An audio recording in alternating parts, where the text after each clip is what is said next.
Class 11th history का lesson 10।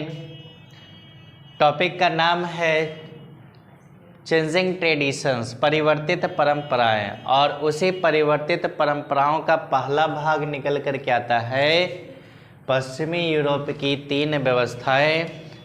डिजार्ट्स academy में आपका स्वागत है। मैं हूं धर्मेंद्र कुमार और आज बात करते हैं पश्चिमी यूरोप की 3 व्यवस्थाओं के बारे में कि इन व्यवस्थाओं का विस्तार क्या था और इन व्यवस्थाओं के अंतर्गत कौन कौन सी व्यवस्थाएं सम्मिलित थी। पश्चिमी यूरोप की ये 3 व्यवस्थाएं 9वीं सदी से 16वीं सदी तक रही।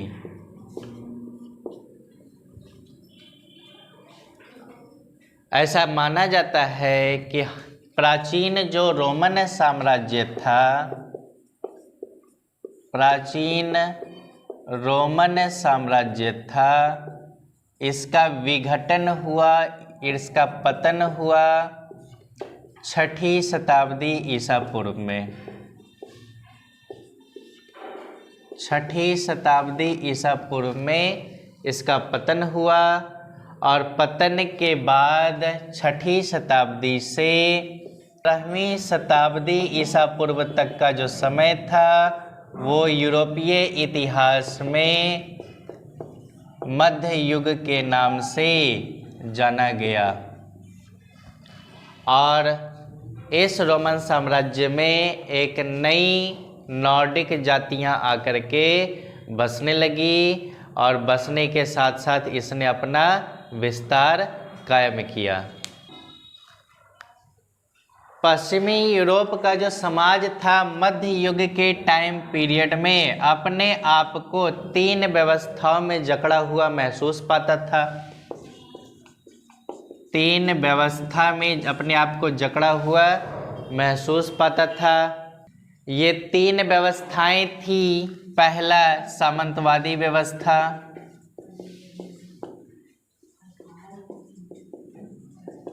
दूसरा पोप के अधीन कैथोलिक चर्च,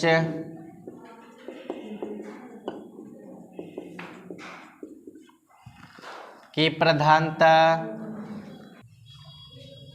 तीसरा था नवीन राज्यों का उत्कर्ष।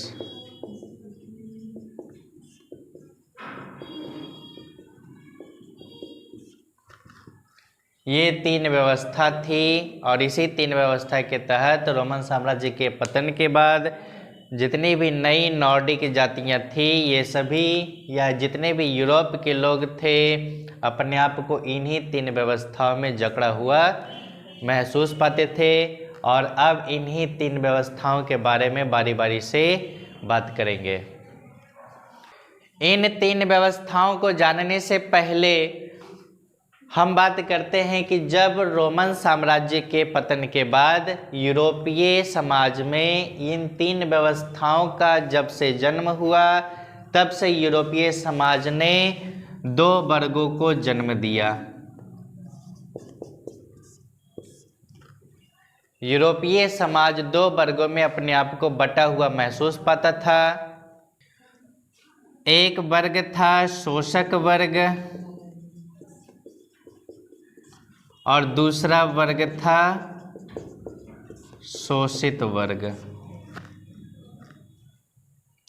शोषक वर्ग का मतलब जो शोषण करने वाले धनवान अमीर लोग जिनको कहा जाता है, पूंजीपति लोग कहा जाता है, ये लोग लोगों का शोषण करते थे, काम लेते थे।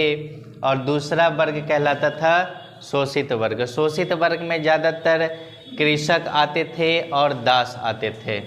मध्य युग है पश्चिमी यूरोप में सामंतवाद का उदय।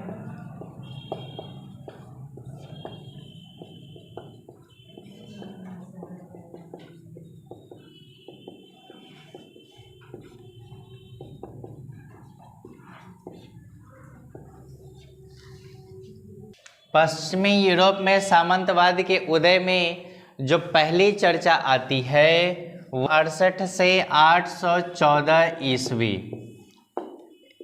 एक राज्य था, नाम था फ्रैंक राज्य, और इस फ्रैंक राज्य पर शार्लमा का शासन था। शार्लमा एक बहुत ही ओजस्वी किस्म का, टैलेंटेड किस्म का, बहुत ही महान शासक सिद्ध हुआ फ्रैंक राज्य के लिए, और इसको लोगों ने उपाधि भी दी। कार्ल के नाम से या चार्ल्स के नाम से, चार्ल्स महान के नाम से इसको लोगों ने उपाधि भी दी। और इसने पूरे रोमन साम्राज्य में लगभग समाप्त हुए रोमन साम्राज्य में लगभग इसने अपना सारा प्रभुत्व कायम कर लिया। बहुत ही फेमस पर्सन बन चुका था। तो अपने फेमस पर्सनालिटी के चलते, विख्यात व्यक्तित्व के चलते यह 800 ईस्वी में रोम आया। और रोम में उस समय पूरा रोमन साम्राज्य जो था, या यूँ कहें कि यूरोपीय व्यवस्था जो थी, 3 प्रकार की व्यवस्थाओं में जकड़ा हुआ महसूस पाती थी। तो उस समय शार्लमा कहाँ आया? रोम में आया। और रोम में उस समय गया था चर्च में। रोम में उस समय कैथोलिक चर्च की प्रधानता थी। कैथोलिक चर्च की प्रधानता थी, और इसने अपने आप को ईसाई धर्म में भी घोषित किया और अपने राज्य को भी ईसाई धर्म घोषित करवाया। शार्लमा जब 800 ईस्वी में रोम आया तो रोम में उस समय कैथोलिक चर्च की प्रधानता थी, और उस समय उस चर्च के जो पोप थे लियो III, इसी ने शार्लमा को स्वर्ण मुकुट पहनाकर पवित्र रोमन साम्राज्य का सम्राट घोषित किया। और ये शार्लमा फ्रैंक राज्य का ऐसा शासक था जिसने तलवार के बल पर कई सारी विजयें प्राप्त की, और तलवार के बल पर लोगों को ईसाई धर्म में भी प्रविष्ट कराया। जबरन धर्म परिवर्तन कराया। किसने? शार्लमा ने।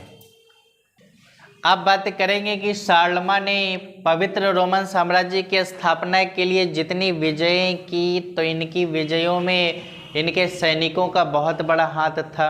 क्योंकि हर जगह शार्लमा तो तलवार लेकर के तो नहीं जाएगा कि रे तू धर्म परिवर्तित करो, ईसाई धर्म में प्रविष्ट हो जाओ। हर जगह तो ऐसा नहीं करेगा। इसके लिए इसको एक विशाल सेना की जरूरत पड़ेगी। तो शार्लमा क्या करता था? अपने सैनिकों को जमीन बांट देता था, और उस जमीन पर किसान से खेती करवाते थे वे सभी योद्धाएं। इसलिए जमीन बांटता था ताकि वे खुद धन कमा सके और उस धन से हथियार खरीद सके, और हथियार के बल पर लोगों को क्या करे? अपने साम्राज्य में शामिल करे और लोगों को ईसाई धर्म में भी प्रविष्ट कराए। आई बात समझ में? और तभी से शुरुआत हुई। अब सम्राट खुद योद्धाओं को जमीन बांट रहा है, तो वो जमीन सम्राट फिर मांगेगा उन योद्धाओं से। अब जिसको जमीन दे दिया वो तो दे दिया, अब सम्राट तो उन योद्धाओं से जमीन मांगेगा नहीं। और एक समय ऐसा आएगा कि इसका विजय रथ रुकेगा, कभी न कभी तो इसका विजय रथ रुकेगा। जिस समय इसका विजय रथ रुका, उस समय तक पता चला कि जितने भी पवित्र रोमन साम्राज्य की स्थापना के लिए जितनी भी जमीनें हड़पी गई थी, जितने जमीनों पर अधिकार जमा लिया गया था, उन सभी जमीनों पर धीरे धीरे सम्राट क्या करने लगा? योद्धाओं को जमीन बांटने लगा। चूँकि भूमि क्या है? लिमिटेड मात्रा में है कि नहीं? और लोग क्या है? अनलिमिटेड मात्रा में।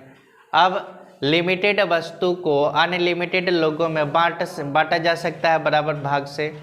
तो यहीं से शुरुआत होती है एक नई व्यवस्था की, जिसको कहा जाता है सामंतवाद का उदय। या यूं कहें कि इस सामंतवाद के उदय में सबसे बड़ा कारण और सबसे पहला कारण जो व्यक्ति बना वो था फ्रैंक राज्य का कहे या पवित्र रोमन साम्राज्य का सम्राट शार्लमा था।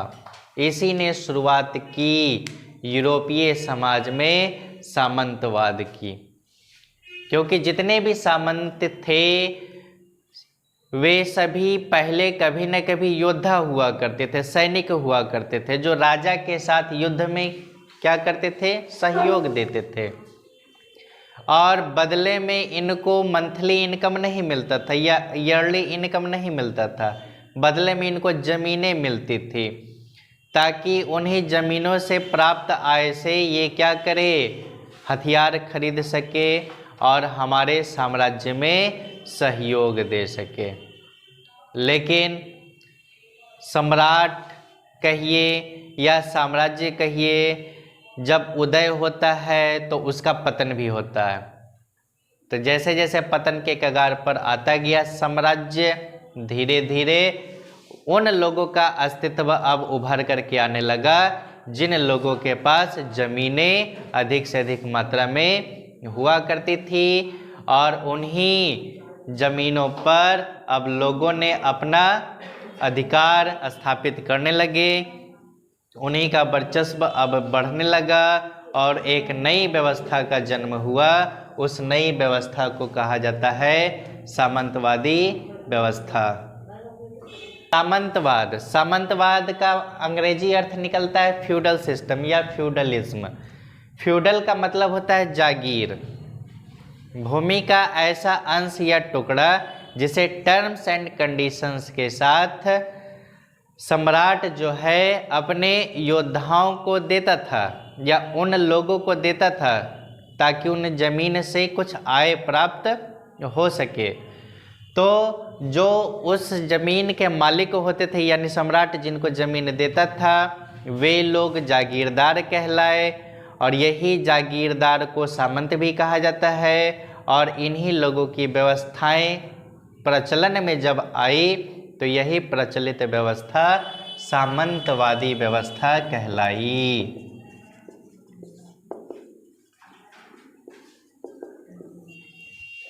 सामंतवादी व्यवस्था का उदय जो है 5वीं शताब्दी से ही शुरू हो गया था, लेकिन जोर पकड़ा कब से, जब फ्रैंक राज्य पर शार्लमा का शासन आया तब से। शार्लमा का शासन जब से आया फ्रैंक राज्य पर, शार्लमा मतलब कब से कब तक, 768 से 814 ईस्वी के टाइम पीरियड में सबसे ज़्यादा सामंतवादी व्यवस्था अर्थात जागीरदारी अस्तित्व में आनी शुरू हुई। और इसी सामंतवादी व्यवस्था का जो पतन होता है वह लगभग 15वीं शताब्दी के आसपास शुरू हो जाता है। इसी सामंतवादी व्यवस्था का प्रचलन, आप ये कह सकते हैं कि शैशवावस्था था सामंतवादी व्यवस्था का 15वीं शताब्दी, किशोरावस्था कहिए या युवावस्था कहिए सामंतवादी व्यवस्था का शार्लमा के टाइम पीरियड में, और बुढ़ापा कहिए या मृत्यु कहिए लगभग समाप्ति के कगार पर यूरोपीय समाज में सामंतवादी व्यवस्था का कब से शुरू होता है, 15वीं शताब्दी। 15वीं शताब्दी के अंत तक सामंतवादी व्यवस्था समाप्त हो गई। व्यवस्था, यूरोपीय समाज में सामंतवादी व्यवस्था की 3 विशेषताएं। पहली विशेषता जागीर, दूसरी विशेषता संरक्षण और तीसरी विशेषता संप्रभुता। अब इन्हीं तीनों विशेषताओं के बारे में बारी बारी से जानते हैं। सबसे पहले जानते हैं जागीर। जागीर क्या होता था तो समझिएगा, जागीर का मतलब हो गया भू संपदा, यानी भूमि की संपत्ति का वह तत्व, एक ऐसा तत्व भूमि की संपत्ति का जिसे सम्राट की सेवा में लगे हुए लोगों को दी जाती थी। इसे फाइफ भी कहा जाता था।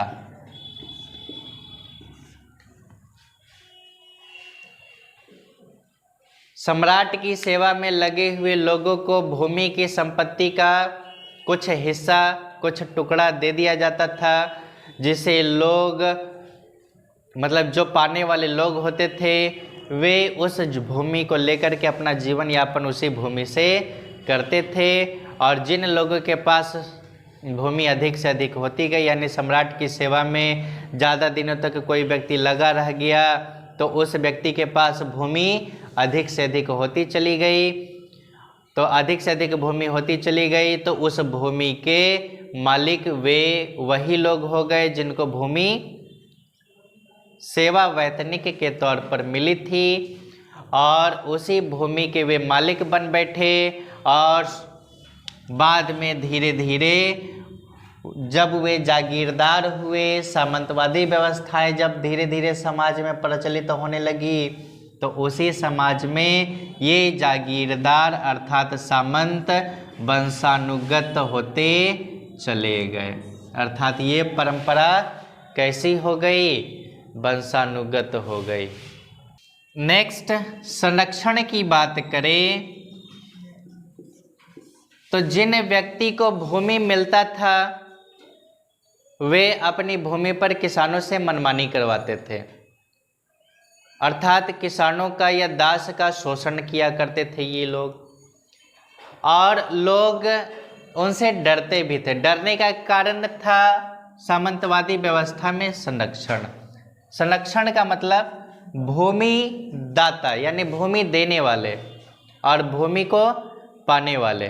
तो भूमि जो पाता था वो तो राजा के संरक्षण में रहता था, तो राजा के संरक्षण में रहता था। तो राजा उन व्यक्ति को जो भूमि पा लिए हैं उस व्यक्ति को जब कभी सैनिक की ज़रूरत होती थी, तो एक तो वे सैनिक तो पहले से थे और अधिक सैनिकों की ज़रूरत होती थी तो राजा के संरक्षण में रहते थे।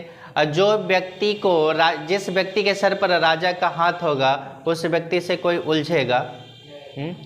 जिस व्यक्ति के सर पर मोदी जी का हाथ होगा कोई व्यक्ति लड़ लेगा उससे, क्या है? नहीं लड़ पाएगा। तो यही संरक्षण का प्रभाव लोगों पर ज़्यादा होता चला गया, जिसके कारण ये व्यवस्था और भी मजबूत स्थिति में होती चली गई। क्योंकि जब तक व्यक्ति को किसी का संरक्षण, किसी पावरफुल व्यक्ति का संरक्षण नहीं होगा, तब तक वो व्यवस्था ज़्यादा दिनों तक नहीं चल सकती। अधिक से अधिक दिनों तक अगर आपको टिकना है तो आप अपने सर पर ऐसे व्यक्ति का हाथ रखवाइए, यानी आप ऐसे व्यक्ति के संरक्षण में आइए जो आपसे भी ज़्यादा क्या हो, पावरफुल हो, तभी वह व्यवस्था अधिक दिनों तक चल सकती है। और तीसरा है संप्रभुता। संप्रभुता का मतलब हो गया कि जो व्यक्ति भूमि पाते थे राजा से, वो व्यक्ति अपने आप को उस भूमि का मालिक समझने लगा और धीरे धीरे वो उस भूमि का स्वयं प्रभु हो गया। स्वयं प्रभु से ही वर्ड निकल करके आता है संप्रभुता, यानी कि पूरे के पूरे भाग पर किसका अधिकार होगा? उसी व्यक्ति का अधिकार होगा जो उस भूमि को राजा से ले लिया है। अब बात करेंगे सामंतवादी व्यवस्था में सामंतवादी अधिक्रम के बारे में। अर्थात उस सामंतवादी व्यवस्था में जो कैटेगरीज होती थी, यानी नंबर 1 पर ये पोस्ट, नंबर 2 पर ये पोस्ट, नंबर 3 पर ये पोस्ट, तो इस कैटेगरी वाइज हम जानेंगे कि सामंतवादी व्यवस्था में सामंतवादी अधिक्रम पर कौन कौन से पोस्ट, कौन कौन से पद हुआ करते थे। सामंतवादी व्यवस्था के सामंतवादी अधिक्रम में शीर्ष पर राजा होता था और अंतिम पायदान पर दास या कृषक दास हुआ करते थे और इनके बीच में आते थे सामंत, और सामंतों की भी अपनी कैटेगरीज भी हुआ करती थी। कोई बड़े सामंत होते थे, कोई मध्यम सामंत होते थे, कोई छोटे सामंत हुआ करते थे। इन्हीं सामंतवादी व्यवस्था में सामंतवादी अधिक्रम के बारे में अभी मैंने बताया कि शीर्ष पर राजा होता था और अंतिम पायदान पर कृषक या कृषक दास हुआ करते थे। बीच में सामंतों की व्यवस्था हुआ करती थी। तो ये सामंत क्या होते थे, आइए जानते हैं।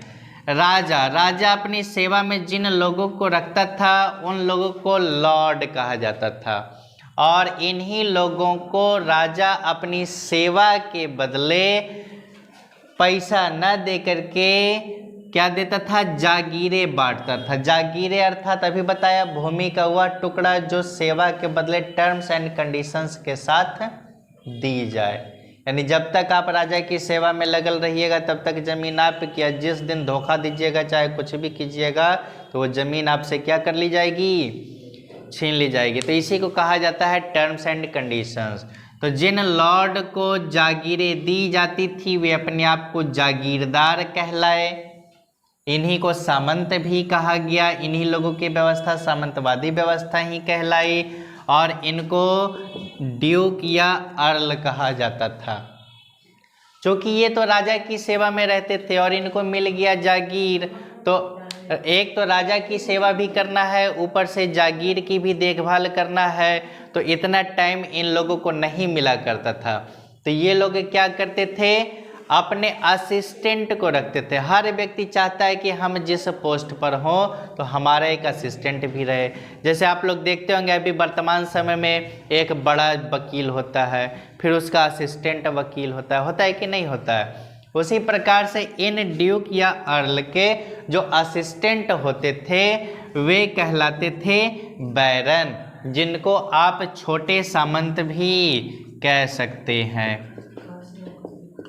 ये छोटे सामंत उन जागीरों की देखभाल करते थे और अपने जागीरों की देखभाल करने के लिए ये पर्सनली कुछ बॉडीगार्ड्स रखा करते थे। अब जिसके पास पैसा ज़्यादा होगा, जिसके पास ज़मीन ज़्यादा होगा, वे बाउंसर रखेंगे कि नहीं रखेंगे। हर कोई आज के समय में जिसके पास ज़्यादा पैसा हो जाता है, पावर जिसके पास ज़्यादा हो जाता है, तो वो बाउंसर रखने लगते हैं, यानी अपनी एक अलग सेना रखने लगते हैं अपने बचाव के लिए, अपने सिक्योरिटी के लिए। तो ये नाइट लोग ये बैरन और ये लॉर्ड्स अपने लिए जो सेना रखा करते थे वही सेना कहलाती थी नाइट, जो जागीरों की सुरक्षा के लिए तैनात की गई, रखी गई। और धीरे धीरे राजा का जब अस्तित्व समाप्त होता चला गया, इन लोगों का अस्तित्व जब बनने लगा तो इन लोगों के पर्सनली बॉडीगार्ड्स ज़्यादा होने लगे। अब जिसके पास पर्सनल बॉडीगार्ड्स ज़्यादा होने लगेंगे तो जाहिर सी बात है कि उस व्यक्ति का वर्चस्व बढ़ेगा ही। आज के समय में लिमिटेड कर दिया गया है ना कि आप इससे ज़्यादा सेना नहीं रख सकते, इससे ज़्यादा पर्सनल बॉडीगार्ड्स नहीं रख सकते। आप लोग देखते भी होंगे कि आज के समय में लोगों को Z+ security, Z security, X security, Y security है कि नहीं, इस प्रकार की सिक्योरिटी मिलती है। तो इस प्रकार की सिक्योरिटी में आप लोग देखते होंगे कि सैनिकों की संख्या लिमिटेड होती है। ऐसा थोड़ी है कि पूरा का पूरा आर्मी आप लेकर के चल रहे हैं, ऐसा तो नहीं होता है। लेकिन शुरुआत में इन लोगों का जब वर्चस्व बढ़ने लगा तो ये लोग सैनिकों की संख्या को बढ़ाने लगे, और यही लोग अपने ज़मीनों पर जिनसे काम करवाते थे वो लोग कौन हुआ करते थे, कृषक या कृषक दास। और यही सामंतवादी व्यवस्था यूरोपीय समाज में दो वर्गों को जन्म दिया। एक वर्ग कहलाया शोषक वर्ग और एक वर्ग कहलाया शोषित वर्ग। ये वर्ग कहलाया शोषक वर्ग और ये वर्ग कहलाया शोषित वर्ग।